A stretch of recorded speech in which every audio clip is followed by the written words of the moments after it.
There's no feeling more intense than starting over.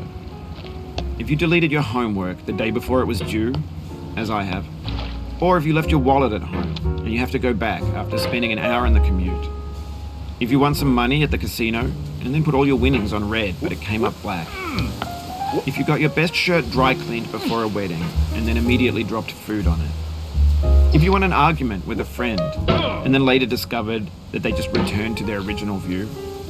Starting over is harder than starting up. If you're not ready for that, like if you've already had a bad day, then what you're about to go through might be too much. Feel free to go away and come back. I'll be here. Alright, thanks for coming with me on this trip. I'll understand if you have to take a break at any point. Just find a safe place to stop and quit the game. Don't worry, I'll save your progress, always, even your mistakes. This game is a homage to a free game that came out in 2002, titled Sexy Hiking. The author of that game was Jazuo, a mysterious Czech designer who was known at the time as the father of B games. And B games are rough assemblages of found objects. Designers slap them together very quickly and freely, and they're often too rough and unfriendly to gain much of a following. They're built more for the joy of building them than as polished products. In a certain way, Sexy Hiking is the perfect embodiment of a B game. It's built almost entirely out of found and recycled parts, and it's one of the most unusual and unfriendly games of its time. In it, your task is simply to drag yourself up a mountain with a hammer. And that act of climbing, in the digital world or in real life, has certain essential properties that give the game its flavor. No amount of forward progress is guaranteed. Some cliffs are too sheer or too slippery. And the player is constantly, unremittingly in danger of falling and losing everything. Anyway, when you start Sexy Hiking, you're standing next to this dead tree that blocks the way to the entire rest of the game. It might take you an hour to get over that tree, and a lot of people never got past it. You prod and you poke at it, exploring the limits of your reach and your strength, trying to find a way up and over. And there's a sense of truth in that lack of compromise. Most obstacles in video game worlds are fake. You can be completely confident in your ability to get through them once you have the correct method or the correct equipment or just by spending enough time. In that sense, every pixelated obstacle in Sexy Hiking is real. The obstacles in Sexy Hiking are unyielding, and that makes the game uniquely frustrating. But I'm not sure Jazuo intended to make a frustrating game. The frustration is just essential to the act of climbing, and it's authentic to the process of building a game about climbing. A funny thing happened to me as I was building this mountain. I'd have an idea for a new obstacle, and I'd build it, test it, and it would usually turn out to be unreasonably hard.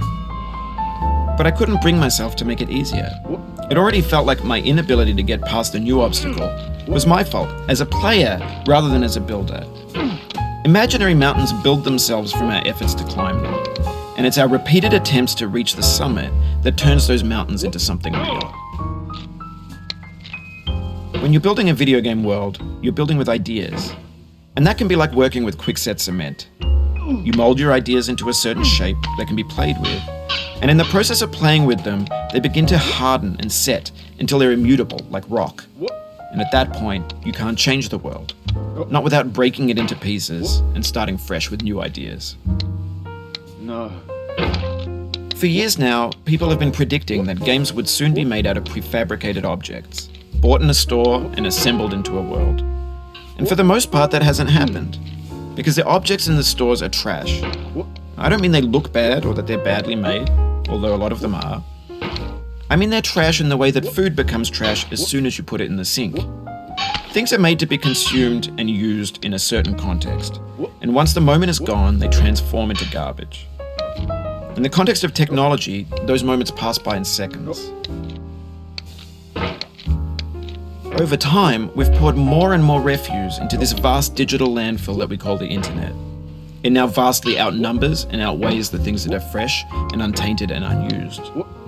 When everything around us is cultural trash, trash becomes the new medium, the lingua franca of the digital age. And you can build culture out of trash, but only trash culture. B games, B movies, B music, B philosophy.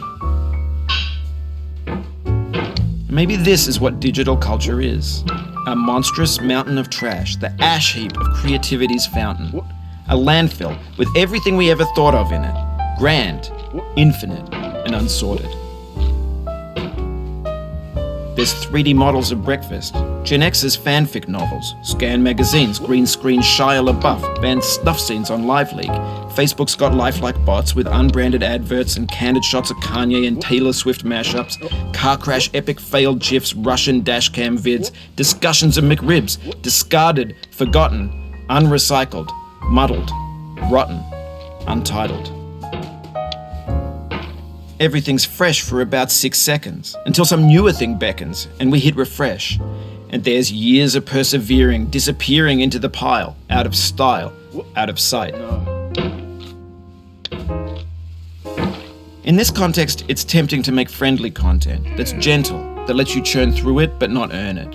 Why make something demanding if it just gets piled up in the landfill, filed in with the bland things? When games were new, they wanted a lot from you. Daunting you, taunting you, resetting and delaying you. Players played stoically. Now everyone's turned off by that.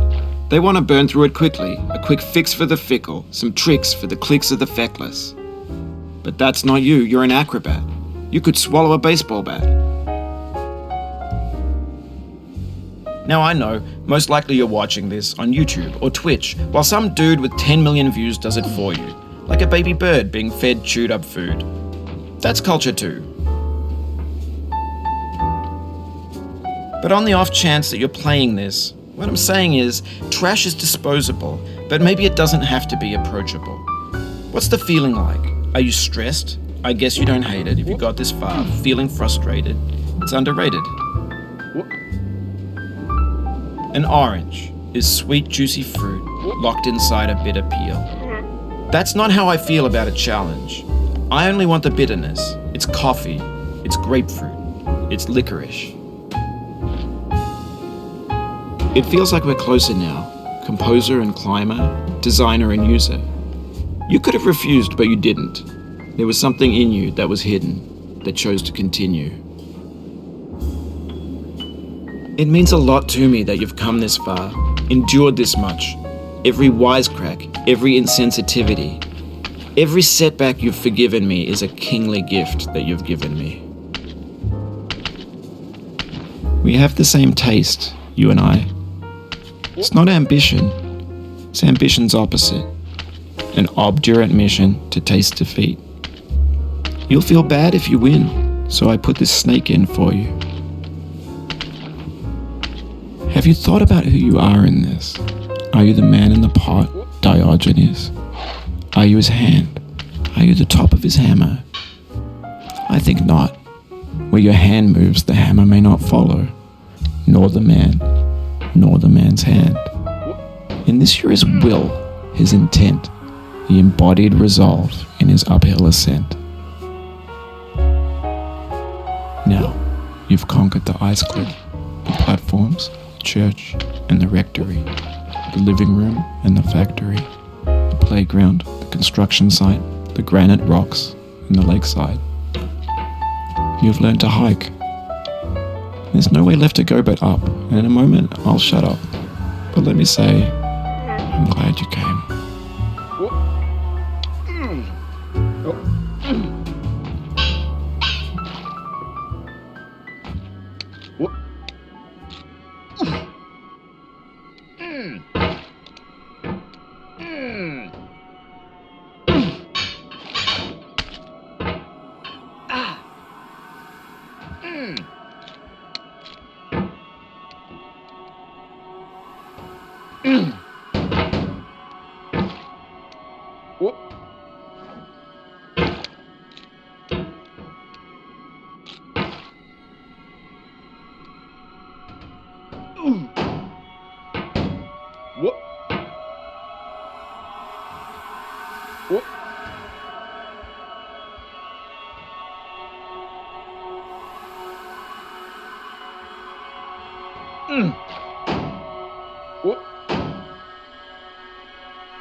Oh.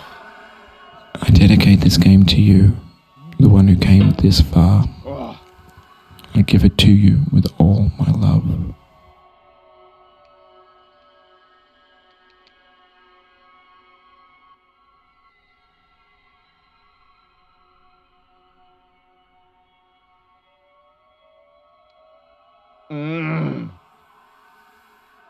Oh. What? No.